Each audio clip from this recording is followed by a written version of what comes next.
जा रहे हैं वो चैप्टर 2 का सेकंड पार्ट्स पढ़ने जा रहे हैं। चैप्टर 2 का सेकंड पार्ट ज्योग्राफी। चैप्टर 2 का सेकंड पार्ट ज्योग्राफी। इसका नाम है विश्व की जनसंख्या। विश्व की जनसंख्या में आपको 3 सब हेडिंग पढ़ने हैं। घनत्व पढ़ने हैं, वितरण पढ़ने हैं और उनकी वृद्धि पढ़नी है। घनत्व, वितरण और वृद्धि के बारे में हमको जानना है। फर्स्ट वीडियो में आप इसके आगे वाले पार्ट्स को पढ़ चुके हैं। अभी हम लोग सेकेंड पार्ट्स इसका शुरू कर रहे हैं, जिसके अंदर में हम लोग टॉपिक्स क्या पढ़ेंगे। तो पहली टॉपिक पढ़ेंगे विश्व की जनसंख्या घनत्व के वितरण को प्रभावित करने वाले कारक। मतलब विश्व की जो जनसंख्या है वो कौन कौन से ऐसे फैक्टर हैं जो उसको इफेक्ट कर रहे हैं, नहीं कौन कौन से ऐसे कारक हैं जिसके कारण विश्व की जनसंख्या प्रभावित हो रही है, घट रही है, बढ़ रही है, कम रही है, नहीं ये क्या है, कौन कौन से ऐसे कारण हैं जिसके कारण जनसंख्या में वृद्धि हो रही है, कमी हो रही है, उसके बारे में हम लोग जानेंगे। जनसंख्या वृद्धि के बारे में जानेंगे। जनसंख्या वृद्धि कैसे हो रही है, हम इसको कैसे रोक सकते हैं। जनसंख्या परिवर्तन के घटक जानेंगे। कौन कौन से ऐसे कारण हैं जिस कारण से जनसंख्या में बदलाव आ रहा है। परिवर्तन का मतलब बदलाव आना। जैसे अभी जनसंख्या 100 है, फिर कुछ दिन के बाद 200 हो जाएगा, तो इसको परिवर्तन कहते हैं। तो इस टॉपिक के बारे में जानेंगे। उसके बाद हम लोग जानेंगे कि क्या ऐसा कारण है जिसके कारण लोग प्रवास कर रहे हैं, माइग्रेट कर रहे हैं, नहीं तो इसके बारे में जानेंगे कि प्रवास है क्या, नहीं और प्रवास कितने प्रकार के होते हैं, इनके बारे में हम लोग जानेंगे। जनसंख्या वृद्धि की प्रवृत्तियां को आपने देख चुका है। फिर उसके बाद हम लोग जानेंगे कि जननांकीय संक्रमण सिद्धांत क्या है, नहीं और जनसंख्या नियंत्रण के उपाय क्या है। तो इस प्रकार से हम लोग इस पूरे चैप्टर्स को कंप्लीट करेंगे आज के डेट में। ये सारे विषय वस्तु आपको जानना है। तो आइए सबसे पहले हम लोग बात करते हैं विश्व में जनसंख्या घनत्व एवं वितरण को प्रभावित करने वाले कारक। मतलब विश्व की जो जनसंख्या है, जैसे अभी विश्व की जनसंख्या की अगर हम बात करें तो लगभग 700 करोड़ से ऊपर की विश्व की जनसंख्या है, नहीं लगभग 700 करोड़ से ऊपर की विश्व की जनसंख्या है। तो उसके अकॉर्डिंग अगर हम लोग बात करते हैं तो कौन कौन से ऐसे फैक्टर हैं जो हमारे जनसंख्या को इफेक्ट करते हैं। टोटल जो जनसंख्या है उसके अकॉर्डिंग जो देखा जाएगा कि धरती पर कितने लोग रह रहे हैं, कहाँ कहाँ बसे हुए हैं। तो ऐसा देखा गया है कि 50% जनसंख्या जो है वो लैंड पर, जमीन पर 5% भाग पे ही रह रहे हैं। मतलब टोटल अगर जनसंख्या है उसका जो है ना, जमीन जितनी है जमीन का 5% भाग, मान लीजिए कि जमीन अगर 50 है या 100 है, 100 का 5% निकालेंगे, उतना ही जमीन आप जो है 50% लोग बसे हुए हैं, बाकी सब जमीन क्या है, खाली पड़ी हुई है। तो यही बात मैंने लिखा है कि 50% जनसंख्या जो है वो 5% भाग में निवास कर रही है। क्या कर रही है, निवास कर रही है। देखिए दूसरे टॉपिक में यही बात कि ये जो जनसंख्या घटी है, बढ़ी है, नहीं इसके कारक कौन है। तो इसके कारक विभिन्न हैं। कौन कौन से, तो निम्नलिखित 3 कारक हैं। एक तो भौगोलिक कारक, एक तो आर्थिक कारक और एक है सामाजिक एवं सांस्कृतिक कारक। 3 ऐसे फैक्टर्स होते हैं जो आपको इफेक्ट करते हैं। नहीं कौन कौन से ऐसे कारक होते हैं, तो भौगोलिक, आर्थिक, सामाजिक और सांस्कृतिक कारक। भौगोलिक कारक, आर्थिक कारक, सामाजिक और सांस्कृतिक कारक। आइए सबसे पहले हम लोग जानते हैं भौगोलिक कारक क्या है। नहीं क्या जान रहे हैं हम लोग, भौगोलिक कारक। भौगोलिक कारक को कहते हैं जियोग्राफिकल फैक्टर। मतलब जियोग्राफिकल फैक्टर क्या क्या है, तो आप देखिएगा जियोग्राफिकल फैक्टर का मतलब क्या हो गया कि वातावरण से संबंधित, मतलब जैसे कि जल के बारे में, जल कैसे है, मिट्टी कैसे है, जहां आप रह रहे हैं वहां की जमीन कैसे है, नहीं जमीन दलदलीय तो नहीं, जो मिट्टी है वहां पे आप खेती कर सकते हैं या नहीं कर सकते हैं। तो इन सभी को हम लोग भौगोलिक कारक में जानते हैं। भौगोलिक कारक में किस विषय वस्तु को जानना है, तो भौगोलिक कारक में जो है हमें, आ जाइए, भौगोलिक कारक में हमें पढ़ना है आपको जल की उपलब्धता। मतलब जल के बारे में जानना है, जहां आप रह रहे हैं क्या वहां की जो जल है वो उसकी शुद्धता कितनी है। मान लीजिए किसी जगह आप रहते हैं, नहीं वहां पे आपको शुद्ध जल है ही नहीं, खारा जल है। आप समुद्र के किनारे बसे हुए हैं, नहीं खाड़ी के पास बसे हुए हैं, तो वहां पर क्या होगा, खारा पानी मिलेगा, नमकीन पानी मिलेगा। आप वहां पे सस्टेन ज्यादा दिन तक सरवाइव नहीं कर पाइएगा, नहीं रहने में बार बार पानी की किल्लत होगी। और पानी क्या है, अत्यधिक कामों में, दैनिक जीवन में जो हम काम कर रहे हैं उसमें सबसे ज्यादा हम लोग पानी का उपयोग करते हैं। आपको खाना बनाना है तो पानी चाहिए, सुबह में फ्रेश होना है तो पानी चाहिए, नहीं प्यास बुझानी है तो पानी चाहिए। मतलब क्या, हम अपने दैनिक जीवन में पानी का अत्यधिक यूज करते हैं और पानी के साथ कंप्रोमाइज आप नहीं कर सकते हैं। तो तो जहाँ की जल की मात्रा सही नहीं होगी, जल शुद्ध नहीं होगा, वहाँ आप अधिक दिन तक निवास नहीं कर सकते हैं। तो बसने से पहले हम लोग देख लेते हैं कि वहाँ पे जल का क्या पोजीशन है। दूसरा, भू आकृति। भू आकृति का अर्थ हो गया कि वहाँ की जो जमीन है उसका क्या शेप साइज है। भू आकृति जैसे अनइवन लैंड तो नहीं, ऊंचा नीचा जमीन तो नहीं है, समतल जमीन है कि नहीं जमीन है, नहीं, किस प्रकार की जमीन है, तो उसको हम लोग भू आकृति से जानते हैं। भू आकृति उसका शेप और कंस्ट्रक्शंस क्या है। सेकेंड हम लोग जानते हैं जलवायु, क्लाइमेट। अगर मान लीजिए कि आप वैसे ही वातावरण में रहना चाहते हैं, वैसे ही क्लाइमेट में रहना चाहते हैं जहाँ का क्लाइमेट आपको सूट करता है, नहीं, अब मान लीजिए कि आप यहाँ पे रह रहे हैं, यहाँ पे आपको गर्मी भी है ठंडा भी है, सब एक मिला जुला आपको मौसम मिलता है जो आपका बॉडी सस्टेंस मतलब क्या उसके अनुकूल ढल जाता है। लेकिन आपका बॉडी ज़्यादा ठंडा बर्दाश्त नहीं कर पाता है और आप जाकर के कश्मीर में घर बना लिए, कश्मीर में रहना शुरू कर दिए, तो टिक पाइएगा? नहीं टिक पाइएगा। टिक पाइएगा? नहीं टिक पाइएगा। तो वही होता है कि आपका शरीर मतलब जलवायु को सूट कर पा रहा है कि नहीं, हवा मौसम मिजाज ये सूट कर रहा है कि नहीं। अगर मान लीजिए अभी ठंडा है, ठंडा ऐसे ही रहे, सब दिन ऐसे ही रहते रहे, तो क्या आपका बॉडी सूट कर पाएगा? कितना दिन तक आप ठंड बर्दाश्त करिएगा या ठंड बढ़ जाएगा? तो वही होता है जब आप जहाँ भी घर बना रहे हैं तो वहाँ का जलवायु देख लीजिए। क्या देख लीजिए? जलवायु देख लीजिए, वातावरण देख लीजिए, माहौल देख लीजिए कि वहाँ पे आप घर बना करके वहाँ बस पा रहे हैं अच्छे से या नहीं बस पा रहे हैं, तो उसको हम लोग जलवायु में रखते हैं। मित्राय मतलब क्या? मिट्टी के बारे में, कि मिट्टी वहाँ की कैसी है। मिट्टी के बारे में आपको क्यों जानने की जरूरत है? इसलिए मिट्टी के बारे में जानने की जरूरत है क्योंकि हम लोग जो है कृषि प्रधान देश में रह रहे हैं। कृषि प्रधान देश का अर्थ हो गया कि आप लोग, बहुत सारे लोग जो हैं अपने दैनिक जीवन का उपार्जन करने के लिए खेती का उपाय करते हैं, मतलब खेती बाड़ी करते हैं। क्या करते हैं? खेती बाड़ी करते हैं। तो अगर मान लीजिए कि मिट्टी वहाँ की अच्छी नहीं है, जहाँ पे फसल नहीं अच्छे हो सकते हैं, तो आप छोटे छोटे चीज़ आपको खरीदने पड़ जाएंगे, मिर्ची खरीदने पड़ जाएंगे, टमाटर खरीदने पड़ जाएंगे, आलू खरीदने पड़ जाएंगे, मतलब एक छोटी सी भी चीज़ आपको जो आप घर में उपजा करके अपने दैनिक जीवन में काम कर सकते थे, पैसे की बचत कर सकते थे, वो भी नहीं कर पाइएगा, तो ज़्यादा आपको कॉस्टली पड़ जाएगा। तो वहाँ की मिट्टी को भी आपको देख लेना है कि मिट्टी वहाँ की कैसी है। तो ये सभी जो हैं फैक्टर्स हैं, कारक हैं जो आपको प्रभावित करते हैं। किसको? जनसंख्या का। अगर मान लीजिए कि पहाड़ी क्षेत्र है, वहाँ पे लोग खेती नहीं कर पा रहे हैं, तो क्या वहाँ पे लोग जो खेती नहीं कर पाएंगे तो ज़्यादा लोग नहीं बस पाएंगे? ज़्यादा लोग बस पाएंगे? नहीं बस पाएंगे। तो आपको क्वेश्चन एग्जाम में ऐसे भी पूछ सकता है कि बताइए कि जनसंख्या को प्रभावित करने वाले कारक कौन कौन से हैं। कभी क्वेश्चन ऐसे भी बन जाता है, अगर ऐसे पूछे कि जनसंख्या को प्रभावित करने वाले कारक कौन है, तो आप कहते हैं कि भौगोलिक कारक है, आर्थिक कारक है, सामाजिक और सांस्कृतिक कारक है। कभी क्वेश्चन ऐसे भी बन जाएगा कि भौगोलिक कारक के क्या क्या प्रकार हैं, या भौगोलिक कारक के बारे में आप बताएं, उसकी विशेषता बताएं, भौगोलिक कारक की परिभाषा बताएं। नहीं तो आप ऐसे बता सकते हैं कि भौगोलिक कारक में कौन कौन से बिंदु आते हैं। बता रहे समझ में? आप सेकंड हम लोग देख रहे हैं आर्थिक कारक। आर्थिक कारक का मतलब होता है इनकम का जरिया, मतलब आप जहां रह रहे हैं वहां पे कोई कमाने का स्रोत है कि नहीं। आप मान लीजिए टापू पे घर बना लिए, वहां पे इनकम का कोई जरिया नहीं है। आप पहाड़ पे घर बना लिए, पहाड़ पे आप खेती नहीं कर पा रहे हैं, वहां से आप कोई चीज बेच नहीं पा रहे हैं, सामान का विनिमय नहीं कर पा रहे हैं, एक्सचेंज नहीं कर पा रहे हैं, आपका रोजगार चलेगा? नहीं चलेगा। तो मतलब क्या? आर्थिक। आर्थिक का मतलब होता है पैसा। नहीं, अगर आज की जिंदगी में अगर पैसा नहीं है तो आप कुछ काम कर पाइएगा? नहीं काम कर पाइएगा। बाप बड़ा ना भैया, सबसे बड़ा रुपया। तो आपको सरवाइव करने के लिए पैसा चाहिए, और पैसा चाहिए तो आप उपार्जन कर सकते हैं, अपने जिंदगी का निर्वाह कर सकते हैं। तो पैसा कमाने के लिए हमें क्या चाहिए? तो तीन बात आर्थिक कारक को इफेक्ट करती है। एक, खनिज पदार्थ की उपलब्धता। खनिज पदार्थ जो है वो देश को प्रगति करने में बहुत ज्यादा इंपॉर्टेंट है। खनिज पदार्थ जैसे लोहा, अगर मान लीजिए कि आज बिहार की स्थिति बहुत डल है, उसका एक कारण यह भी है खनिज पदार्थ का भंडार।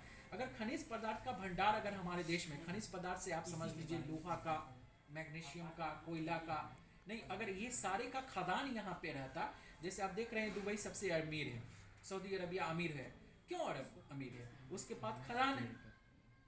नहीं, ईरान के पास देखिए तेल का भंडार है, तो वो ज्यादा से ज्यादा, ये सब खनिज पदार्थ हो गए। अगर हमारे पास भी खनिज पदार्थ होता तो हम लोग भी प्रगति दिन दुगनी करते। तो यहाँ पे देखिए आर्थिक कारकों में खनिज पदार्थ की उपलब्धता होनी चाहिए, नगरीयकरण होना चाहिए। नहीं, अगर नगरीयकरण, नगरीयकरण क्या आपको इंपॉर्टेंस देता है? अगर मान लीजिए बगल में कोई टाउन है, बाजार है, तो बाजार में हम लोग अपने विषय वस्तु जो भी हम लोग उपार्जन कर रहे हैं या बना रहे हैं या उत्पादन कर रहे हैं प्राइमरी एक्टिविटी के जरिए, नहीं, जैसे आपको चटाई बिननी आती है, जैसे आपको मूली उगाने आती है, आप मूली की खेती किए हुए हैं, आलू की खेती किए हुए हैं, छोटे छोटे कुटीर उद्योग से जो आपने उत्पादन किया अपने घर में, आपने लाई बनाया, लाई को बना लिया, बगल में नगर है तो नगर में आप शहर में आप बार बार घूम करके आप बेच लिए, तो आपकी क्या हुआ, उपार्जन हो गया, पैसा अर्जन हो गया। नहीं, लेकिन मान लीजिए कि जहां आप बना रहे हैं कोई भी चीज, लेकिन उसको बेचने का कहीं जगह ही नहीं आपको मिल रहा है, शहर ही नहीं है, तो क्या बिक पाएगा? वो नहीं बिक पाएगा। जब वो चीज नहीं बिक पाएगा तो आप उपार्जन नहीं कर पाइएगा। तो इसलिए कहा जाता है कि नगरीयकरण होना अनिवार्य है। क्या होना अनिवार्य है? नगरीयकरण होना अनिवार्य है। अब आ जाइए औद्योगिकरण। औद्योगिकरण का अर्थ होता है इंडस्ट्रियलाइजेशन, मतलब इंडस्ट्री। इंडस्ट्री क्या होता है? इंडस्ट्री का देखिए उपयोग कैसे हुआ। जैसे मान लीजिए कि 100 इंसान है, 100 इंसान में ऐसा कोई तो जरूरी नहीं है कि सभी 100 इंसानों को खेती की अच्छी नॉलेज हो, खेती बाड़ी अच्छे से वो जानते हो, खेती को कर सकते हो, नहीं, ऐसा तो कोई जरूरी नहीं है। कुछ ऐसे भी बच्चे होंगे, कुछ ऐसे भी लोग होंगे जिनको खेती में इंटरेस्ट नहीं जगता हो। 50% लोग खेती नहीं करना चाहते हैं या उनके पास जमीन ही ना हो, तो वो क्या करेंगे? तो उनके लिए ये बेहतर माध्यम है जिंदगी का उपार्जन के लिए। अगर मान लीजिए कि बगल में आपकी फैक्ट्री हो गई, नहीं, आयरन की फैक्ट्री हो गई, चाहे सुधा की फैक्ट्री हो गई, किसी भी चीज का फैक्ट्री अगर खुल जाता है तो कई बेरोजगारों को रोजगार मिल जाता है, कई बेरोजगारों को रोजगार मिल जाता है। और रोजगार मिल गया तो क्या होगा? पैसा उपार्जन होगा, और पैसा उपार्जन होगा तो आप क्या करिएगा? जिंदगी में कुछ खा पी सकते हैं, नहीं, जिंदगी का निर्वाह कर सकते हैं, जिंदगी को आप जी सकते हैं। अगर पैसा का उपार्जन नहीं होगा तो जिंदगी को आप जी पाइएगा? नहीं जी पाइएगा। जिंदगी को जी पाइएगा? नहीं जी पाइएगा। तो यही चीज आपको बताया गया है कि यह भी एक बहुत बड़ा कारक है, आर्थिक कारक, जो जनसंख्या को प्रभावित करता है। आर्थिक कारक है जो जनसंख्या को प्रभावित करता है। अभी देखिएगा दिल्ली में, मुंबई में, ये सब घनी घनी आबादी है, लोग घने घने लोग बसे हुए हैं। क्यों? तो वहां पे इकोनॉमिकल, मतलब बहुत सारे ऐसे जरिए हैं जो लोग रोजगार दैनिक जीवन में को उपार्जन करने में लगे हुए हैं। तो इसके लिए औद्योगिक कारण भी बहुत ज्यादा इंपॉर्टेंट है। तो इस प्रकार से आपने देखा कि हम लोग भौगोलिक कारक को देख लिए, आर्थिक कारक को देख लिए, और तीसरा सामाजिक और सांस्कृतिक कारक, यह भी जनसंख्या को प्रभावित करता है। यह भी क्या होता है? जनसंख्या को प्रभावित करता है। जब भी हम लोग रहते हैं किसी भी माहौल में, सोसाइटी में, तो वहाँ का देखते हैं कि लोग कैसा है, वहाँ का संस्कार कैसा है, संस्कृति कैसा है। नहीं, अब मान लीजिए कि अगर हम लोग सब अपनी अपनी जगह पर ठीक है, बहुत ही बेहतर है, लेकिन आप साउथ की तरफ जाइए तो साउथ के जो खाने का तरीका है, नहीं, बंगाल की तरफ जाइए तो उनके खाने का तरीका, उनके पहनने का तरीका अगर आपको सूट नहीं करता है तो आप वहाँ पे ज्यादा दिन नहीं टिक पाते हैं। तो यही एक कारण पड़ता है कि सांस्कृतिक कारक, नहीं, और सांस्कृतिक और जो है सामाजिक कारक, मतलब वहाँ का समाज। जैसे कि आप किसी मोहल्ले में आप घर बना रहे हैं या रेंट पे रहने चले गए, और वहाँ का समाज जो है ठीक नहीं है, कभी बात बात पे लड़ाई झगड़ा करता है, गाली गलौज करता है, उटपटांग हरकतें करता है, परेशानी को झेलना पड़ता है, तो आप उस जगह को त्याग देते हैं। तो ये सामाजिक कारण हुआ। अगर मान लीजिए कि आप यहाँ पे बसे हुए हैं और लोग आपको सपोर्ट करें, सभी मिलजुल के रहे, बात बात पे झगड़ा ना करे, तो एक लंबा सफर तय हो जाता है किसी भी इंसान का। तो सामाजिक कारण मतलब आप लोग, हम लोग, या वहाँ के जो व्यवस्थित लोग हैं, जो जहाँ चारों तरफ घर बना हुआ है, वहाँ के लोग अगर किसी भी इंसान को, जो बसे हुए एक मोहल्ले में लोग हैं, उनको अगर तकलीफ देते हैं तो वो सामाजिक कारक हो जाता है। तो उसके कारण वो खाली कर देते हैं। अगर मोहल्ला अच्छा है, मान लीजिए कि एक मोहल्ला है, एक सोसाइटी है जिसमें किसी का सभी लोग अच्छे हैं, पढ़े लिखे लोग हैं, गलत व्यवहार नहीं कर रहे हैं, लड़ाई झगड़ा से बच रहे हैं, वहाँ का समाज अच्छा है, तो लोग उसका नाम भी रख देता है VIP कॉलोनी। और उस कॉलोनी का लोग नाम सुन करके भी लोग घर बनाना चाहता है कि चलो यहाँ पे घर बनाते हैं, यहाँ के कॉलोनी के लोग बड़े अच्छे हैं। क्या है? बड़े अच्छे हैं। तो ये भी एक बहुत बड़ा कारक बनता है कि जनसंख्या को प्रभावित करता है, जनसंख्या को प्रभावित करता है। अब देखिए जनसंख्या वृद्धि, जनसंख्या वृद्धि जो है वो किस चीज पर निर्भर कर रही है? तो जनसंख्या वृद्धि जो है 3 कारकों पर निर्भर कर रही है। जनसंख्या वृद्धि जो है मतलब जनसंख्या में बढ़ोतरी कैसे होगी, बढ़ेगी कैसे? जैसे आपकी जनसंख्या 100 है, वो 100 200 में कैसे चेंज होगा? जनसंख्या वृद्धि क्या होगी? 100 की जनसंख्या वो 200 में कैसे कन्वर्ट होगा? तो इसके 3 कारक बताए जा रहे हैं। एक तो जन्म दर, मतलब जन्म जो आपका हो रहा है, बर्थ जो आपका हो रहा है, वो निर्भर करता है। दूसरा मृत्यु दर, मतलब इंसान जो मर रहे हैं उसके कारण भी निर्भर होता है। मान लीजिए कहीं पे 100 इंसान थे, उसमें से अगर हर दिन जो है एक एक इंसान मर रहे हैं तो 10 दिन में तो उसकी जनसंख्या 0 हो जाएगी ना, नहीं। तो ये क्या है, मतलब क्या कि जनसंख्या घट रही, मतलब कहीं ना कहीं जन्म से, मरण से, और तीसरा प्रवास से, तीसरा प्रवास, ये तीनों कारक जो हैं जनसंख्या वृद्धि को इफेक्ट करते हैं। अगर मान लीजिए कि कोई इंसान आपके माहौल व्यवहार को देख करके रहने चले आया आपके समाज में, तो वो जनसंख्या को बढ़ा दिया। अगर आपका व्यवहार अच्छा नहीं है और उस कारण से वो जगह त्याग देता है, छोड़ के चला जाता है, तो जनसंख्या घट जाती है। तो ये तीनों फैक्टर बहुत ज़्यादा इंपॉर्टेंट है, एक तो जन्म, एक तो मृत्यु, और तीसरा तो प्रवास। जन्म, मृत्यु और प्रवास। नहीं, जन्म में हम लोग दो बातें देखेंगे कि जनसंख्या परिवर्तन जो होते हैं उसके दो धाराएं हैं जनसंख्या परिवर्तन में, एक तो धनात्मक और एक ऋणात्मक। जनसंख्या परिवर्तन, इसके जो जनसंख्या पॉपुलेशन जो चेंजिंग हो रही है, तो धनात्मक का मतलब हो गया पॉजिटिव और ऋणात्मक का मतलब हुआ निगेटिव। निगेटिव और पॉजिटिव, धनात्मक और ऋणात्मक का अर्थ क्या समझते हैं? अभी जो आपने एग्जांपल देखा कि 200 की जनसंख्या 300 में अगर बढ़ जा रही है, 200 की जनसंख्या कितने में बढ़ रही है? 300 में बढ़ जा रही है, तो वो क्या हो रही है? धनात्मक, पॉजिटिव हो रहा है। क्या हो रहा है? पॉजिटिव हो रहा है। लेकिन वही ऋणात्मक नहीं, मतलब निगेटिव की तरफ आप जा रहे हैं। निगेटिव की तरफ जाने का मतलब क्या कि 200 में अगर 150 जनसंख्या हो गई, तो जनसंख्या को क्या हो गई? घट गई। तो वृद्धि तो हो रही है, लेकिन कैसी वृद्धि हो रही है? निगेटिव वृद्धि हो रही है। मान लीजिए कि आपको एक एग्जांपल, अगर आपको कहा जाता है आप एक मजदूर हैं, कुछ देर के लिए समझ लीजिए कि आप एक मजदूर हैं, आप कहीं काम करने जाते हैं, आपको मालिक कहते हैं कि एक दीवार को तोड़ना है और आपको हथौड़ी दे देते हैं। आप सोचते हैं कि हथौड़ी जो है बहुत छोटी है, इससे तोड़ेंगे तो क्या होगा, बहुत काफी समय लग जाता है, हम अपने शर से ही दीवार को तोड़ना शुरू कर देते हैं। किससे शुरू कर देते हैं? सर से मारते मारते आप थक गए, सर भी आपका फट गया और दीवार भी नहीं टूटा। अंत में मालिक आता है, आपका इलाज करवा जाता है। इलाज करवाते करवाते 4-5 वर्ष जाता है। आप मालिक को बोलते हैं कि आज तो समय भी लग गया और सर भी फट गया, अब आप हमको मुझको 1000 रुपया दे दीजिए। आप जरा सोचिए कि वो देगा? नहीं देगा। क्यों नहीं देगा? आप बोलिएगा मैंने तो समय दिया, एक मजदूर 8 घंटा काम करता है, मैंने तो 8 घंटा आपको दिया। लेकिन आपने समय दिया, लेकिन कैसा समय दिया? तो ऋणात्मक समय हो गया, मतलब निगेटिव हो गया। क्या हो गया? निगेटिव हो गया। नहीं, और इसी के लिए कहा जाता है कि जिस व्यक्ति से आप काम करवा रहे हैं उससे आप पहले पूछ लीजिए आपको वो काम आता है कि नहीं। यू हैव एक्सपीरियंस और नॉट। आपने कभी उससे उस प्रकार से, आप मान लीजिए मैंने आपको खटिया बुनने में लगा दिया, पढ़ाने में लगा दिया, तो आपने कभी किसी को पढ़ाया कि नहीं पढ़ाया?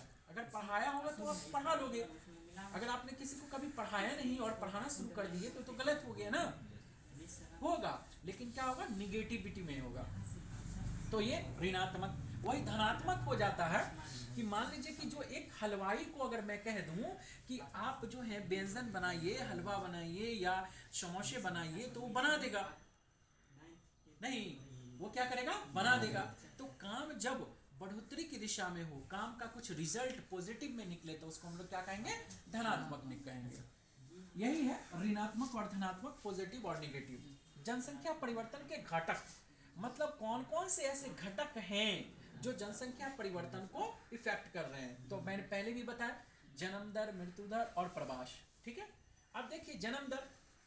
जन्म दर क्या है कि बच्चे जो जन्म ले रहे हैं, बच्चे क्या कर रहे हैं? जन्म ले रहे हैं। तो उसको हम लोग, हाँ, क्या कर रहे हैं? बच्चे जन्म ले रहे हैं, तो उसको हम लोग क्या बोलते हैं? जन्म दर बोलते हैं।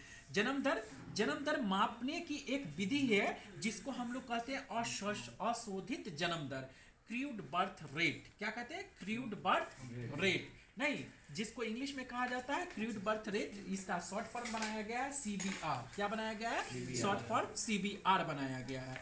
CBR जन्म दर। और अभी इस बार पूछा भी गया है कि आप इसमें ऐसे भी पूछ देता है, जन्म दर से आप क्या समझते हैं, मृत्यु दर से आप क्या समझते हैं। कभी कभी ऐसे भी पूछ देता है कि जन्म दर और अशोधित जन्म दर में अंतर बताइए। जन्म दर और अशोधित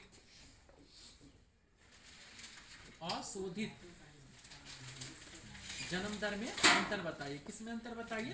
अशोधित जन्म दर में अंतर बताने के लिए कह रहा है। एक तो बता रहा है कि शोधित जन्म में, मतलब जन्म दर में जन्म दर और अशोधित जन्म दर में अंतर बताइए, तो दोनों में डिफरेंस होता है। देखिए अशोधित जन्म दर क्या हो गया, जन्म दर एक वर्ष में जन्म कुल जीवित शिशुओं की संख्या उसी वर्ष के मध्य कुल जनसंख्या में निकाला गया अनुपात होता है।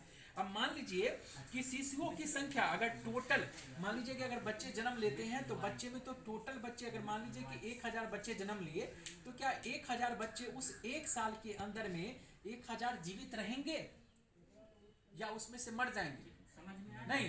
तो उसका जो रेशियो ढांचा हम लोग निकालते हैं कि अगर मान लीजिए कि 1000 बच्चे ने इस साल जन्म लिया, तो उसमें कितने बच्चे हैं जो जीवित हैं, उसका जो रेशियो निकलेगा, उसका जो अनुपात निकलेगा, तो उसको हम लोग बोलते हैं अशोधित जन्म दर, क्रीड बर्थ रेट, जिसका फॉर्मूला बनता है, क्या बनता है, CBR इक्वल टू सिग्मा या सम ऑफ, सिग्मा को सम ऑफ या सिग्मा बोलते हैं, इनटू 1000 डिवाइडेड बाय उसी वर्ष के मध्य कुल जनसंख्या, कुल जनसंख्या, मतलब इसको आप सम ऑफ पॉपुलेशन जान रहे हैं। वो क्या जान रहे हैं, तो प्रवास से जान रहे हैं कि प्रवास है क्या।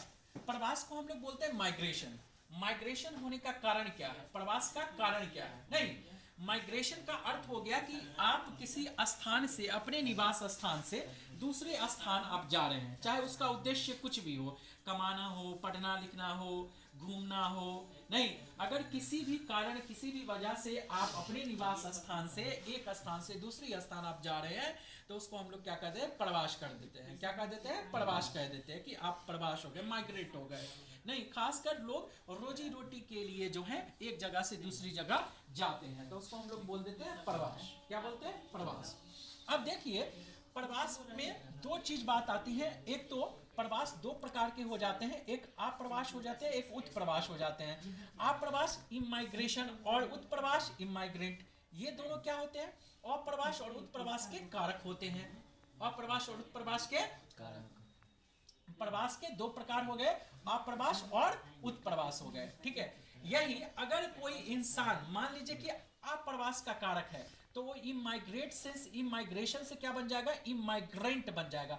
अप्रवास अप्रवासी, अप्रवास अप्रवासी, इमाइग्रेशन से क्या बन गया, इमाइग्रेट बन गया, इमाइग्रेशन से क्या बन गया, इमाइग्रेट। मतलब कोई भी इंसान जो है क्या है, अप्रवास है अगर, तो वो अप्रवासी कहलाया। अगर कोई भी इंसान उत्प्रवास है तो क्या कहलाया, उत्प्रवासी कहलाया। अच्छा, अप्रवास और उत्प्रवास क्या है, जब कोई ऐसे भी इंसान होते हैं जो एक जगह से दूसरी जगह गए और हमेशा के लिए वहां रह गए, क्या हो गए, हमेशा के लिए रह गए। और कुछ ऐसे भी होते हैं जो गए और कमा करके चले आए, गए और कमा करके चले आए, मतलब वो बिजनेस के लिए जा रहे हैं या पढ़ने के लिए जा रहे हैं या शिक्षा के लिए जा रहे हैं, तो वो अपना रोजी रोटी या जो भी उद्देश्य से वो लोग गए, वो उद्देश्य की पूर्ति होने के बाद जो है वह फिर से वापस चले आते हैं। क्या होते हैं, वापस चले आते हैं, तो हम लोग उसको बोलते हैं क्या, कि अप्रवास या उत्प्रवास। तो देखिए एक देश के अंदर किसी स्थान पर किसी दूसरे स्थान के जनसंख्या के आने का अप्रवास कहते हैं। मतलब अगर कोई भी इंसान जो है आप दूसरे देश में आप चले गए तो उसको क्या कहा जाएगा, अप्रवास कहा जाएगा। लेकिन वही इंसान क्या कहलाएगा, अगर घर बना लिया, क्या बना लिया, घर बना लिया, नहीं, निवास स्थान को छोड़ने वाले व्यक्ति को उत्प्रवासी कहते हैं। जब कोई व्यक्ति समूह के अपने निवास स्थान को दूसरे स्थान पर बसने का उद्देश्य छोड़ता है, तो इस प्रक्रिया को हम लोग क्या कहते हैं, उत्प्रवास बोलते हैं। आपने अभी देखा कि माइग्रेशन क्या है, माइग्रेशन एक जगह से दूसरा जगह इंसान अगर बस गया, एक जगह से दूसरा जगह इंसान चला गया, तो उसको हम लोग माइग्रेशन कहते हैं। अब ये जो इंसान गया है वो दो उद्देश्य से गया है, एक क्या है, तो एक जो है कमा करके वापस चला आएगा और एक कमा करके वहीं घर बना लेगा। एक कमा करके क्या हो जाएगा, वापस चला आएगा। तो जो कमा करके वापस चला आएगा उसको हम लोग बोलते हैं इमाइग्रेशन, अप्रवास। अप्रवास क्या है, अप्रवास वैसे व्यक्ति को कहा जाता है जो अपने उद्देश्य की पूर्ति करने के बाद घर वापस आ जाता है। घर लौट चले, अब घर लौट चले। जब आप काम फिनिश कर लिए तो घर क्या होइएगा, लौट जाइएगा।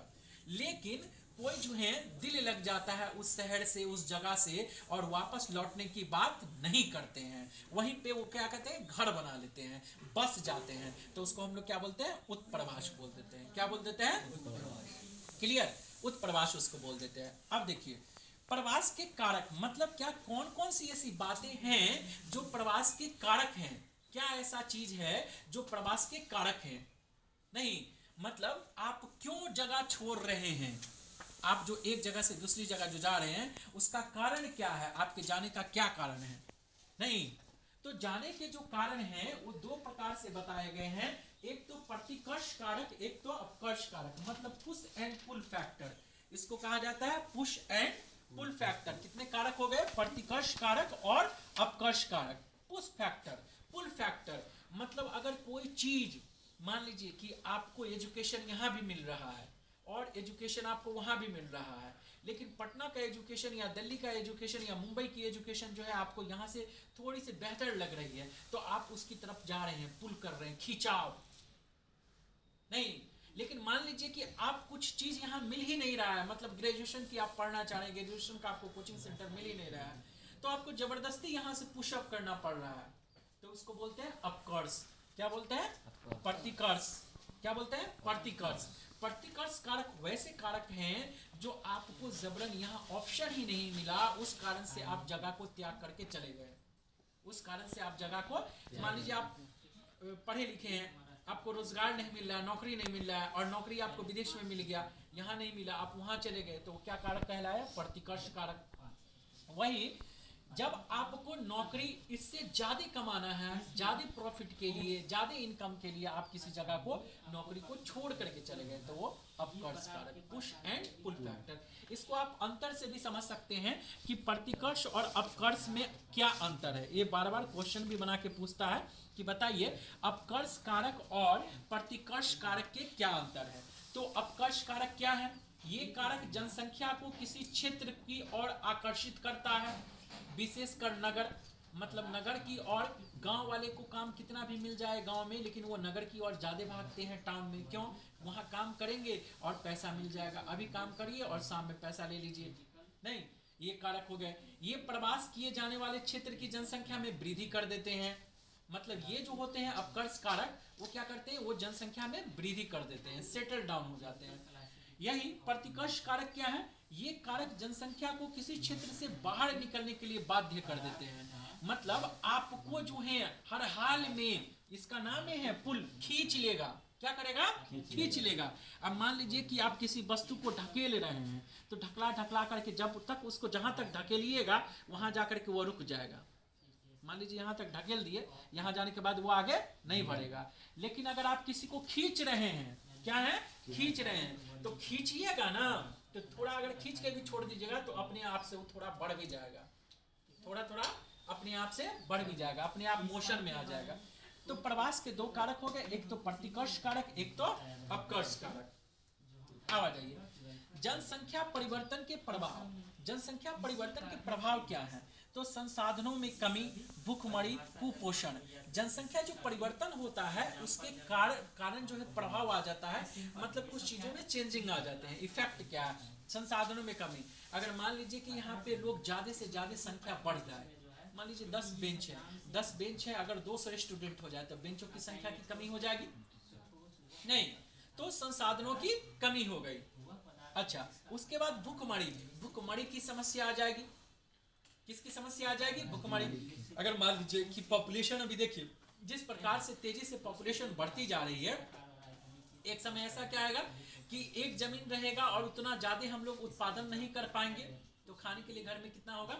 अगर मान लीजिए एक छोटा सा परिवार है, उस परिवार में जो है एक मतलब वाइफ और हस्बैंड के एक नहीं, एक से अधिक मान लीजिए 10 बच्चे हैं, और वह एक मजदूर है, मिनिमम कमा पाता है, मिनिमम वेजेस है उसकी 200 या 300 पर डे कमा पाता है, तो क्या सबके पेट की पूर्ति कर पाएगा?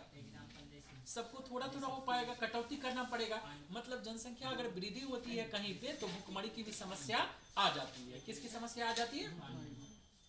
दिल्ली में लेबर है ही, लेकिन यहाँ से बाल मजदूर भी चले गए, बेशक भी चले गए, वृद्ध व्यक्ति भी चले गए कमाने के लिए। अब जो मजदूर एक 500 रुपए में काम कर रहा था, मजदूरों की संख्या बढ़ गई तो दिहाड़ी कम जाएगी। मजदूरों की संख्या बढ़ेगी तो दिहाड़ी कम जाएगी। तो दिहाड़ी कमेगी तो क्या होगा? दिहाड़ी कमेगी तो ऑटोमेटिक है कि जो पेट भर के खा रहे थे उसको कटौती करनी पड़ेगी अपने पेट में। क्लियर? तो भूखमरी की समस्या। कुपोषण। कुपोषण क्या है? अगर आप स्वस्थ रूप से, सही रूप से भोजन नहीं कर रहे हैं, आपको खाना चाहिए नित्य दिन कम से कम 3 टाइम और बीच में 2 टाइम नाश्ते लेने चाहिए, रिफ्रेशमेंट लेना चाहिए, लेकिन आप जो है नहीं कर पा रहे हैं, आप एक टाइम ही खा रहे हैं, तो वह कुपोषण का शिकार हो जाएगा। क्या हो जाएगा? कुपोषण। मतलब सही पोषण आप नहीं कर पा रहे हैं। अब आ जाइए जननांकीय सिद्धांत। ये जो है जननांकीय सिद्धांत क्या है? ये जो पॉपुलेशन ग्रोथ हो रहा है, नहीं बढ़ रहा है, घट रहा है, ये जो चक्र के रूप में, तो इसका मूल सिद्धांत जो है वो जन्म दर और मृत्यु दर पर स्पष्ट होता है। इनके अंतर, जन्म दर और मृत्यु दर तथा उसके अंतर से होने वाली जनसंख्याओं की प्रकृति वृद्धि है। मतलब जन्म दर और मृत्यु दर जो है उनके होने वाले अंतर से जो जनसंख्या पर इफेक्ट होता है उसको हम लोग बोलते हैं जननांकीय सिद्धांत। क्या बोलते हैं? जननांकीय सिद्धांत।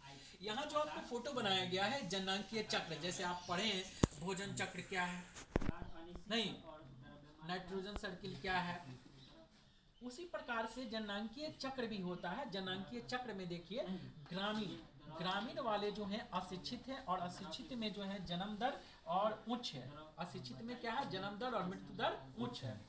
यही जो है जननांकीय जो है संक्रमण वो नगरीय में ज्यादा आ जाते हैं, और नगरीय औद्योगिक से भरा हुआ रहता है। नगर में जो है कुछ ना कुछ कमाने का बेहतर जरिया हो जाता है, फैक्ट्री है, इंडस्ट्री है, और अधिकतर लोग साक्षर मिल जाते हैं, जिसकी जन्म दर जो है वो निम्न है, नहीं, और मृत्यु दर भी निम्न है। अगर यहाँ पे बुखार लगा किसी को भी, वो तुरंत हॉस्पिटल चल जाता है, उसको नॉलेज है कि सरकारी हॉस्पिटल में भी 1 रुपया में दिखवा सकते हैं। लेकिन अगर गांव में हो जाता है तो वो सोच में पड़ जाता है। क्यों सोच में पड़ जाता है? कैसे जाए, कितना पैसा लगेगा, सब घर पे ही हिसाब बना लेता है, उसके बाद घर से वो निकलता है।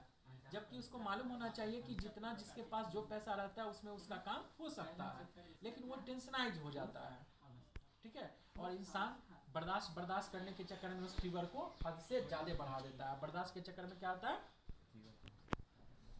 आ जाइए, इसके जो है 2-3 सिद्धांत हैं, जिसमें प्रथम अवस्था, द्वितीय अवस्था और तृतीय अवस्था जननांकीय संक्रमण के सिद्धांत। प्रथम अवस्था में क्या बात कही गई? कहता है इस अवस्था के महत्वपूर्ण पक्ष हैं उच्च जन्म दर और उच्च मृत्यु दर। मतलब हाईली अगर आप मर रहा है, कोई डेथ रेट हाई हो जा रहा है या लो हो जा रहा है, तो इसका प्रथम अवस्था है। सेकेंड अवस्था क्या है? मृत्यु दर के जन्म दर की तुलना में अधिक तेजी गिरावट। अगर कोई इंसान जो है मृत्यु दर और जन्म दर की तुलना में अधिक तेजी से गिरावट हो जा रही है, मतलब जो डेथ रेट है, मान लीजिए कि डेथ रेट लो है लेकिन बर्थ रेट जो है और भी उससे लो हो जा रहा है, तो वह भी उसको इफेक्ट कर देता है। तीसरा, जन्म दर तथा मृत्यु दर दोनों में ही तीव्र से गिरावट। मतलब क्या? मान लीजिए पहले क्या था कि 100 इंसान जन्म ले रहा है, 100 इंसान क्या कर रहा है? जन्म ले रहा है, और 100 इंसान में मात्र 10 इंसान मर रहा है। कितना इंसान मर रहा है? 10 इंसान मर रहा है। तो दोनों का डाटा अलग है, तो अभी भी इंसान सर्वाइव कर जाएगा 90। लेकिन मान लीजिए कि 10 इंसान जन्म लिया और 10 मर गया, मतलब इसका मरने का रेट और जन्म का रेट दोनों बराबर है, तो पॉपुलेशन क्या हो जाएगा? समान हो जाएगा। पॉपुलेशन क्या हो जाएगा? समान, न बढ़ेगा न घटेगा, न बढ़ेगा न घटेगा। तो ये क्या होगा? नुकसान की ओर हो जाएगा। क्या कर देगा? नुकसान कर देगा।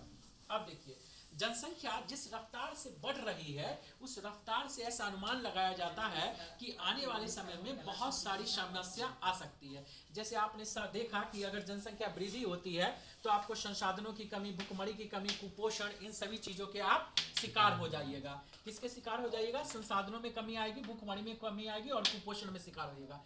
तो ठीक उस प्रकार से जनसंख्या में जैसे ही वृद्धि हो रही है तो यहाँ पे भी आपको समस्या आ जाएगी। इस जनसंख्या को, वृद्धि को रोकने के लिए कई उपाय हम लोग लगाते हैं, जिससे जनसंख्या हमारे 2 पर ही रुके रहे।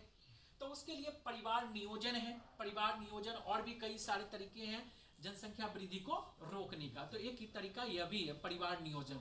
नहीं, परिवार की आप सही से प्लानिंग कर लीजिए, उसमें बहुत सारे प्रक्रियाएं हैं, मेल के लिए है, फीमेल के लिए है, पुरुष हैं, महिलाओं के लिए हैं, और भी बहुत सारे तरीका हैं जिससे हम अपना जनसंख्या नियंत्रण कर सकते हैं।